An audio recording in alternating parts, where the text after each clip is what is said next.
Anti-police sentiment was pointed to as the explanation for why we have seen the killing of police officers here in New York City. The Eric Garner and Michael Brown protests were singled out as catalysts for that anti-police sentiment. Minorities, poor people, urban liberals, they're angry with police and they're really bad people has been the narrative from the right. But wait a second. We have a story of three white men, militiamen from Rome, Georgia, who are now accused of domestic terrorism for conspiring to obtain explosives.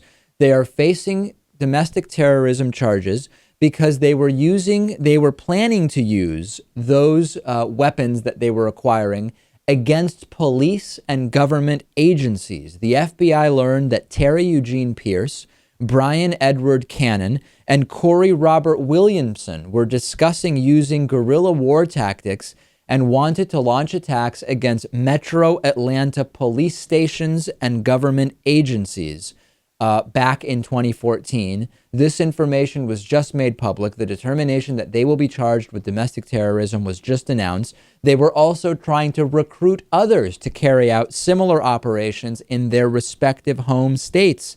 They were going to target roadblocks, TSA checkpoints, sheriffs and police conducting operations outside of what they considered to be the Constitution. Any national coverage of this? By and large, no, Lewis, no. Who covered it? Well, I did a search as of a couple days ago. The Northwest Georgia News wrote about it.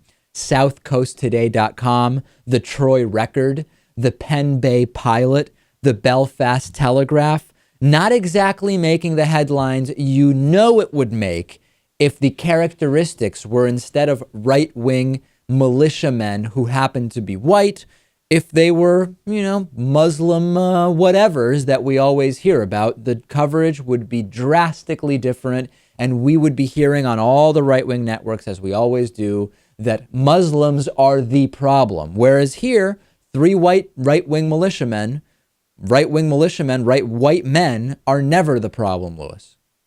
There is that aspect of it, but there is also, and this is just the nature of the business media, that is, that had they been successful, there might have been a story. But when these attacks, these plots are thwarted, are discovered beforehand, it tends not to be news. There is no question that that is a factor, but I do not believe for a second that that justifies such a drastic contrast in terms of the caliber and quantity of coverage.